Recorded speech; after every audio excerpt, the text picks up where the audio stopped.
Vambora. Então, Paulo, você escreveu um livro Isso. e fala aí pra gente sobre o livro que você fez. O livro é um manual de instrução para a criação de filhos. A motivação foi as mães que eu atendia na psicanálise, né? Elas se queixavam e na maioria das vezes, o grande problema não eram os filhos, eram as mães, os pais, que queriam que os filhos fizessem uma coisa que eles não estavam preparados para fazer. Mas a maioria de nós não sabe disso, porque o Corpo Explica uma tecnologia de 5, 7 anos, por aí, mais ou menos 7 anos para cá, que nos mostra com o nosso físico, o nosso corpo físico, o formato do nosso corpo, explica que mente que a gente tem, explica que me motiva, que me entristece, que faz eu crescer, que faz eu abater, entendeu? Então, esse Corpo Explica me ensinou isso, eu aprendi isso muito. Eu hoje não vivo sem o olhar do Corpo Explica. Depois que você aprende o que é o Corpo Explica, você não consegue mais não ver nas pessoas, entendeu? Por que ela faz aquilo. Tanto que eu me dou muito bem com as meninas lá do conselho tutelar por causa do Corpo Explica. Por quê? Porque eu sei como é que uma funciona, como que uma pensa, entendeu? Como que uma vai receber. Eu sei a maneira que eu tenho que falar com o seu João, eu sei a maneira que eu tenho que falar com a Rosário, entendeu? Eu sei a maneira que eu tenho que falar com a Delvani e com a Poliana. Então, eu sou assim, a gente acaba sendo catalisador, ou seja, a gente aproxima essas pessoas da gente pela maneira que eu respeito a limitação dela. Todo mundo tem limitação, todo mundo tem qualidade. Entendeu? Todo mundo tem defeito, todo mundo tem qualidade. E o Corpo explica isso. Quando eu respeito o defeito da outra pessoa, que é o mais difícil, é isso, respeitar o defeito da outra, respeitar a maneira com que a outra aí o relacionamento acaba se bicando. Aí, quando a gente respeita, melhora totalmente o relacionamento. Então, em relação a pais e filhos, é a mesma coisa. Quando eu sei que aquele filho, os nomes científicos são às vezes chocantes, mas são os nomes que os cientistas deram e a gente respeita. Eu gosto de respeitar esses nomes, que é o esquizoide, né, o oral, o psicopata, olha só, psicopata, masoquista e o rígido. São 5 traços de caráter que a gente tem. Então eu não posso exigir que o esquizoide receba alguém, por exemplo, estou recebendo uma visita em casa. Eu pedi para o meu filhinho esquizoide ir lá abraçar aquele pessoal que está chegando. Por mais que seja tio, por mais que seja íntimo, Por quê? Porque ele não gosta do abraço. Ao contrário do oral. O oral gosta do abraço, ele sente prazer quando abraça alguém. Então o oral ele vai abraçar, vai beijar, vai sentar no colo, entendeu? Vai ficar ali do lado, querendo ouvir as histórias. O esquizoide não, ele vai falar oi e se puder ele vai correr para o quarto dele. Ele quer distância das pessoas. Então, quando eu respeito isso no meu filho, eu tenho um filho mais próximo de mim. Tá ali, aí a mãe percebe, sabe que ele é esquizoide, sabe que ele tá ali, mas tá forçado, querendo ir pro quarto. Ela fala assim, Juninho, pode ir pro quarto, vai lá brincar, chama seu priminho para ir brincar, ensina ele o videogame. Pronto. Quando você fala pro esquizoide, ensina ele o que você sabe, é a praia dele. O que ele gosta de fazer é isso, de ensinar as pessoas a expertise que ele tem. E ele é o mais inteligente dos 5 traços do caráter. É o cara que é o gênio. A maioria dos gênios que você conhece são esquizoides. Que a gente conhece da história são esquizoides.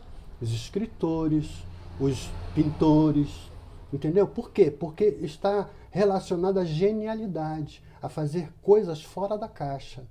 Esse é o esquizoide.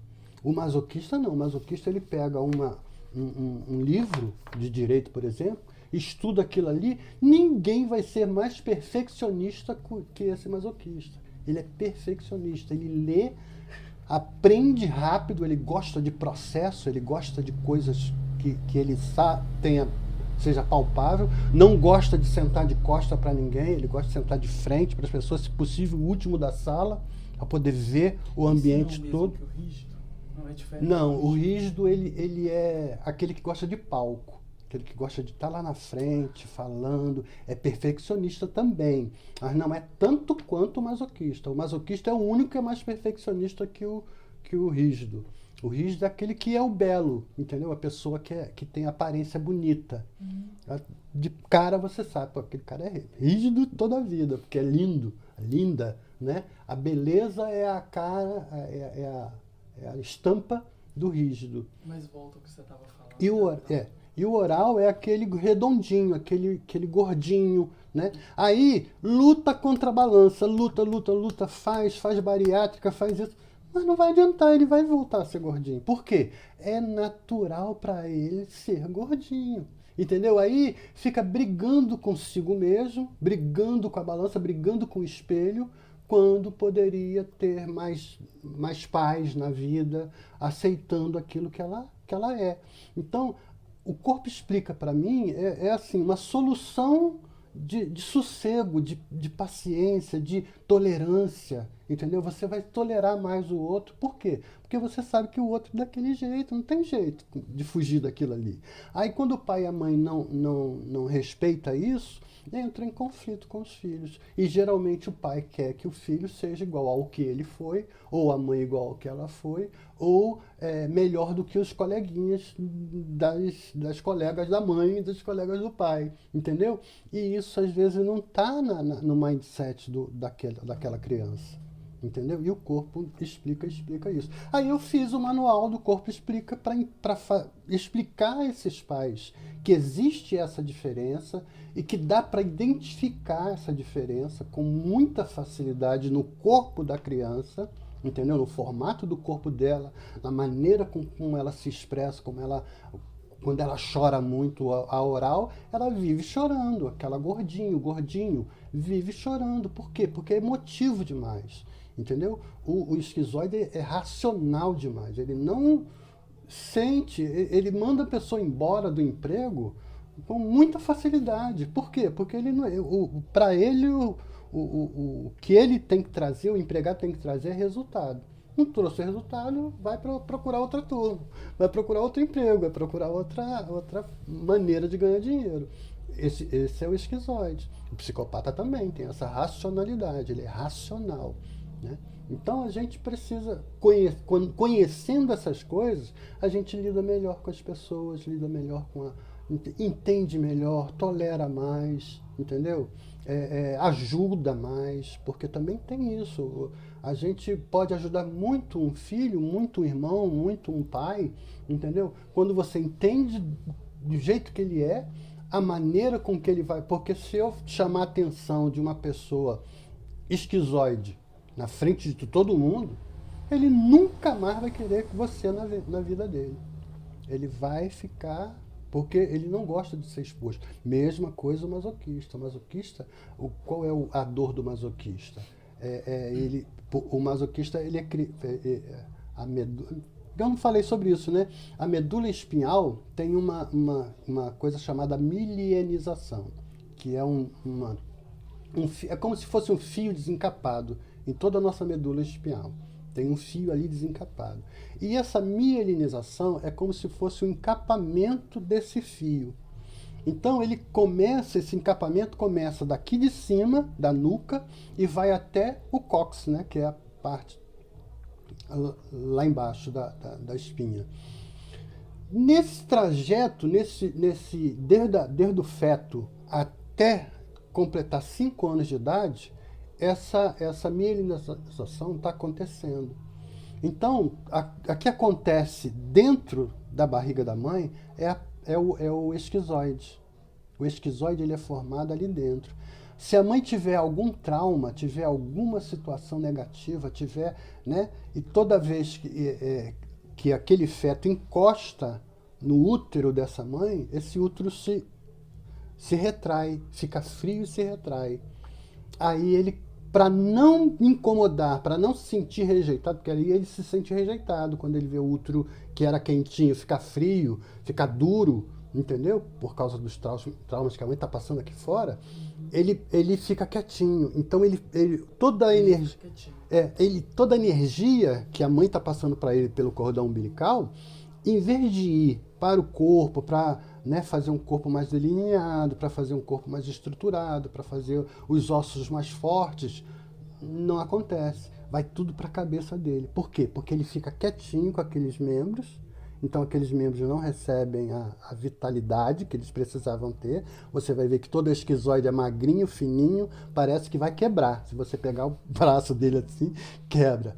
Então ele é assim, por quê? Porque lá no útero ele teve alguma coisa que fez com que ele ficasse quietinho e tudo aquela vida que a mãe está mandando através do cordão umbilical está indo para a cabeça. Então o cérebro dele passa a crescer mais, a inteligência nele passa a ser mais vigorosa. Aí tem o oral também, eu não vou ficar aqui, senão eu dou uma aula de corpo explica. Mas isso foi a motivação, entendeu? Quando as mães se queixavam, eu tinha o segredo para aquelas mães terem um bom relacionamento com os filhos.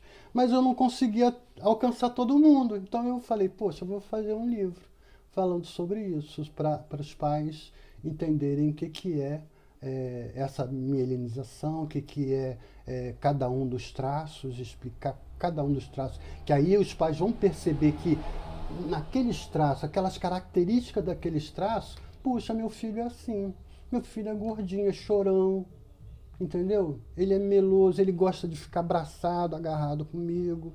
O outro não, o outro gosta de ficar distante, eu vou abraçar, ele vira para um lado, vira para o outro, ele faz um monte de coisa, mas não quer abraçar, não quer, entendeu? Então, nesse livro eu conto essas coisas, né, conto essas características e dá para identificar quem é o quê.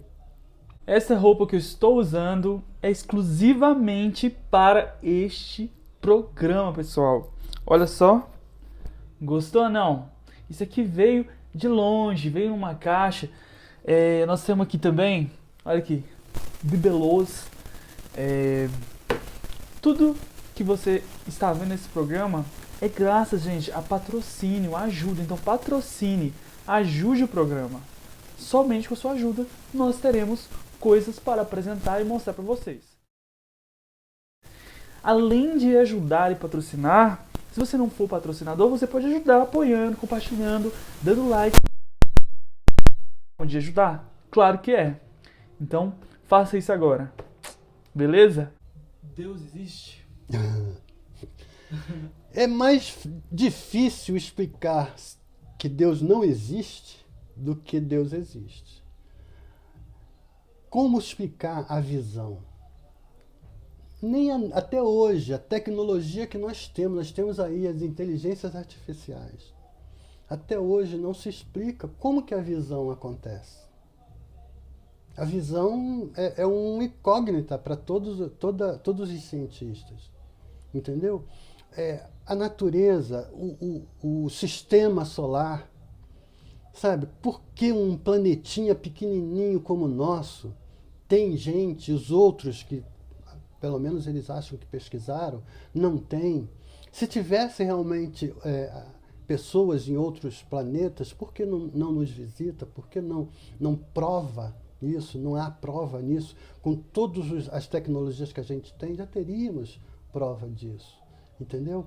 Então, é mais difícil provar que Deus não existe, que Deus não está trazendo equilíbrio para essas coisas. A natureza como ela é, uma planta. Puxa, você olha um lírio no campo. Puxa, quem poderia criar? Sabe, o nosso organismo, as funções do ser humano, do corpo humano, sabe? Quem que faria uma máquina se autogerir apenas se alimentando? Ela mesma.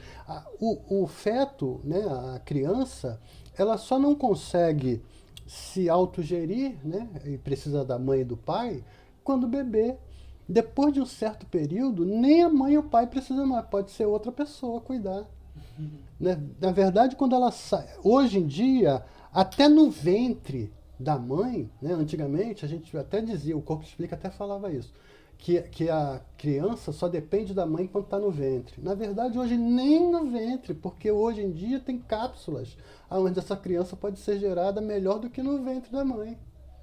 Entendeu? Então, a tecnologia está avançando tanto que faz quase tudo, mas não consegue fazer uma vida.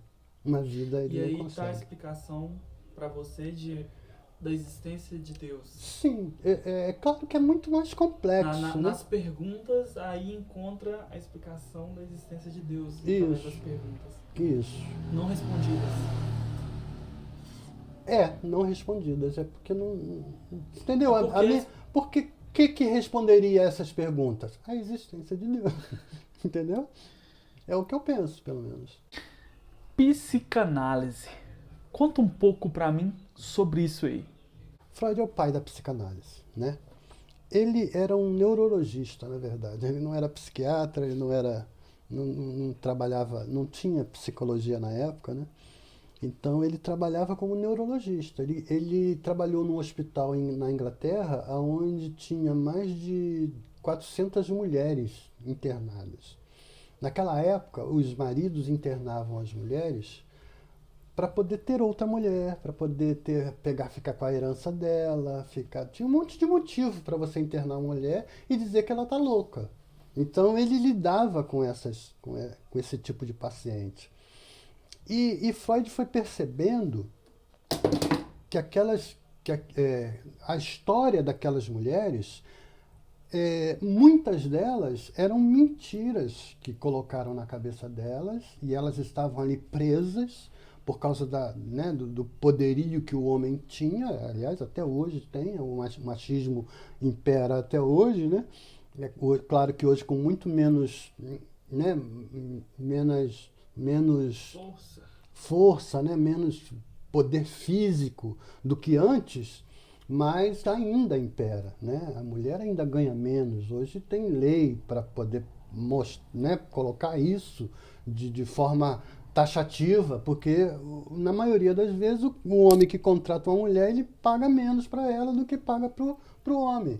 Ou seja, o machismo está incrustado, né, na nossa sociedade. Mas Freud, o que fez com que ele pensasse, vamos dizer assim, não é nem pensasse, ele exerceu a psicanálise quase que intuitivamente. Por quê? Porque ele lidava com vários tipos de mulheres, com vários tipos de trauma. Muitas delas estavam ali por causa de mentiras dos maridos, e aquilo causava nelas frustração. E ele, com a palavra, ele com a conversa, ele com o convencimento da palavra, ele conseguia fazer aquela mulher se equilibrar. Com isso, um outro médico que trabalhava com ele na época, não vou lembrar o nome dele aqui agora, estou tentando desde o início, viu que ele tinha uma habilidade no falar incomum. E falou para ele isso: rapaz, eles tinham uma mesa redonda dos médicos, né, onde todos eles falavam um monte de coisa. Tinha neurologista, cardiologista, ginecologista, tudo, porque era um hospital de mulheres, né? Então tinha essa mesa redonda. E Freud sempre foi aquele que falava e todo mundo parava para ouvir, para beber daquilo que ele estava falando, sabe? E esse outro médico, que eu não lembro o nome, que veio a ser contemporâneo de Freud também, veio a ser um grande psicanalista, falou: você tinha que botar essa técnica que você tem no papel. Você tem uma técnica diferente de estudar, de conversar, de extrair daquela mulher, de extrair a confiança. Porque o mais importante para um psicanalista é você extrair a confiança dele, do seu paciente. Entendeu? Porque aí ele vai abrir o livro que precisa ser aberto. Ele vai abrir a caixa preta, vamos dizer assim, entendeu? E vai te dizer: não, eu passei por esse trauma, não, eu já passei por isso, eu já sonhei com isso. E os sonhos muitas vezes são traumas do passado que estão te revisitando para querer acontecer de novo, entendeu? Então, e Freud foi descobrindo tudo isso nessa clínica, né, que era na verdade um hospital, mais de 400 mulheres, e ele foi fazendo aquilo que esse amigo falou para ele, foi escrevendo, pegou um caderninho, uma prancheta e começou a escrever a história das mulheres. E um outro amigo dele, que é o Reich, um outro amigo de Freud, que também era alemão, começou a perceber que aquelas mulheres que tinham aqueles mesmos traumas tinham o mesmo corpo, a mesma configuração de corpo. Aí que nasceu o Corpo Explica. Só que o Corpo Explica pegou essa informação desse Reich, né, e melhorou muito, entendeu? O Reich descobriu que as pessoas que tinham aquele tipo de corpo tinham os mesmos traumas, tinham os mesmos medos, tinham as mesmas reações. Isso foi um outro, quer dizer... Então, na análise de Freud, um outro amigo de Freud viu isso. Então, acrescentou a Freud uma expertise.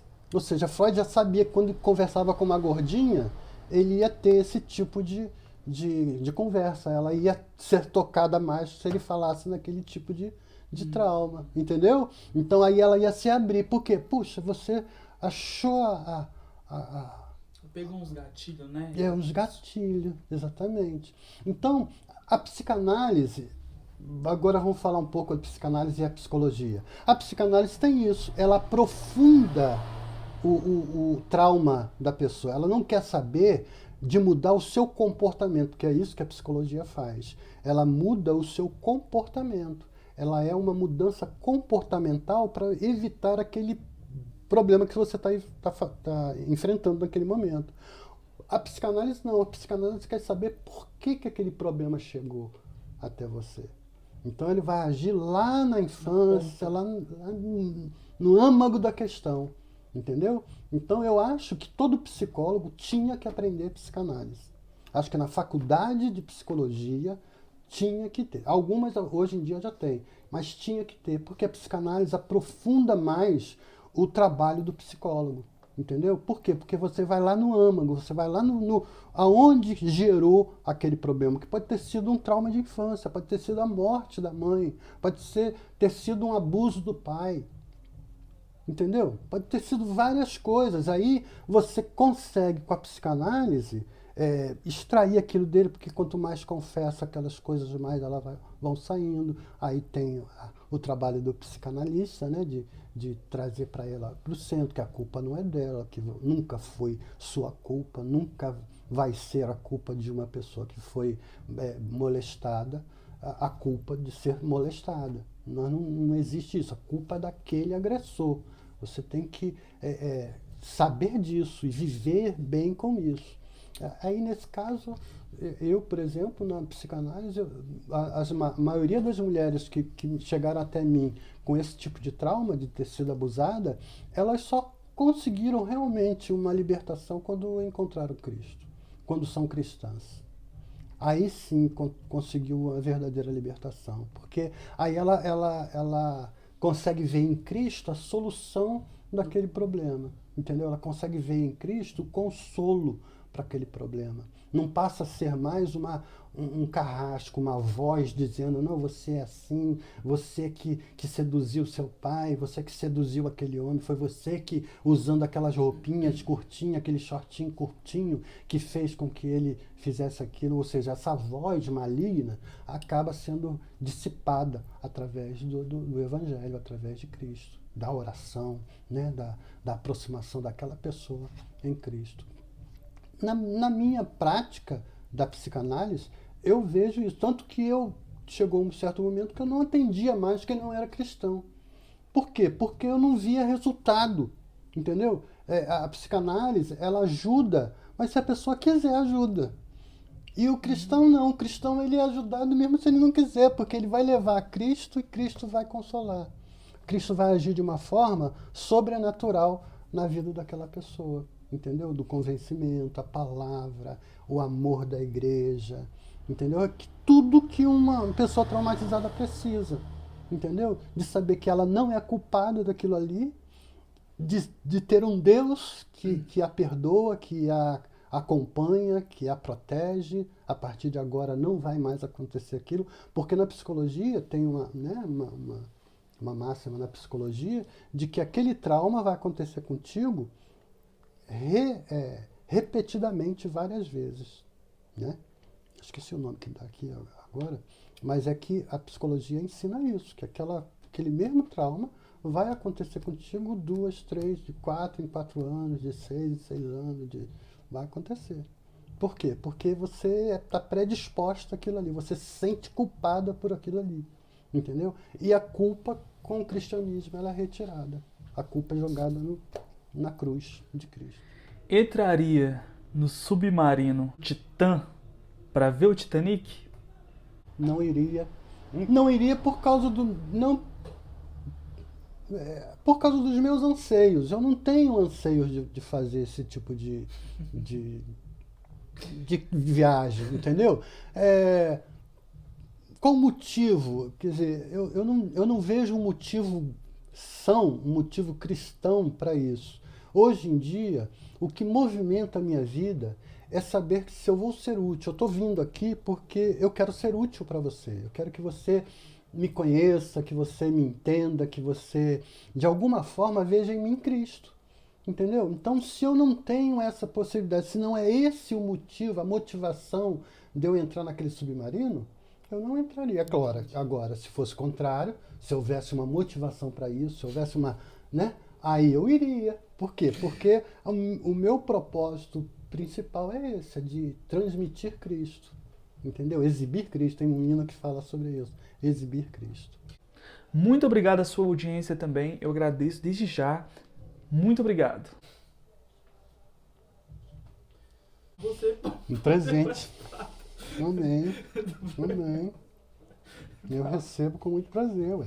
Essa é uma lembrancinha que a gente tem do seu participante, a gente tem que te dar alguma coisa, né? Aham. Considerações finais? Agradeço, né, o seu convite. Vejo nesse convite da sua parte um respeito a mim. A gente se conheceu ali naquele negócio do conselho, né, naquele curso do conselho. Para mim foi um prazer, entendeu, conhecer. E espero ter passado para você uma boa impressão no sentido de que não há nenhum preconceito da minha parte a nenhum tipo de pessoa, a nenhum tipo de exposição, entendeu? Você fez perguntas ali, né, que talvez fossem fora, entendeu? Mas eu vi você como... Eu sempre vejo as pessoas como um potencial filho de Deus. Então eu vejo em você isso. Essa é a única motivação que eu tenho de estar aqui, que eu tenho de estar com você, eu tenho de alguma forma, contribuir para o seu crescimento, mesmo que seja aqui como youtuber, né? Mesmo que seja como entrevistador. Tomara que seja uma carreira próspera, tomara que seja uma carreira boa, entendeu? Que você traga outras pessoas de outras religiões, de outras filosofias, para que você tenha assim um apanhado que vai servir para você como um conhecimento bom, né? Mas vai servir também para você discernir, puxa, para que lado que eu quero a minha vida? Entendeu? O que eu quero da minha vida? O que eu gostaria de deixar de legado para o meu filho? Isso tem que bater fundo no seu coração, sabe? Não é simplesmente questionar o cristianismo por causa de alguns cristãos. Eu morei do lado de uma igreja, não vou falar o nome, só para não pecar, mas que eu detestava o cristianismo por causa daquela igreja. Eu falava, você qualquer coisa menos cristão, menos crente, eu falava crente, né? Crente daquela igreja. Porque realmente era um testemunho horrível, horrível, sabe? E depois que a gente se converte, a gente entende que muitas coisas ali não é do jeito que a gente vê, sabe? As pessoas às vezes gritam, falam, né? Fazem cultos de madrugada, né? reclamam que os umbandistas, e lá fazia isso, reclamavam que os umbandistas faziam culto na sexta-feira até de madrugada e não deixavam o pessoal dormir para trabalhar no sábado, no dia seguinte, mas eles faziam vigílias também no domingo e o pessoal que ia trabalhar na segunda-feira. Então era incoerência, sabe? Eu via essas incoerências como uma coisa horrível. Eu não gostava, sabe? Mas depois que a gente se converte, a gente vê o que acontece nesses momentos, a gente, poxa, tem pessoas que precisam daquilo ali. Tem pessoas que vão se converter, que vão ser curadas, que vão ser libertas com aquele tipo de culto. Então, é dar o braço a torcer, né? Dar a mão à palmatória e falar, Senhor, o Senhor é que sabe, não sou eu que sei nada, não quero mais julgar ninguém, entendeu? Eu quero viver em paz. Eu quero agradecer a você que assistiu. Se você assistiu tudo, é porque você curtiu. Curtiu, compartilha, dá like, gostou mesmo. Então entra no canal, se inscreve aonde você estiver ouvindo, pelo canal que você estiver ouvindo. Gente, tem muita coisa boa para trazer aqui no programa. E tem muita coisa para acontecer ainda. Você não viu nada. Muito obrigado, Paulo, pela participação. Agradeço demais você ter vindo aqui. Para mim é uma honra ter você aqui no programa. Eu que agradeço. Muito obrigado.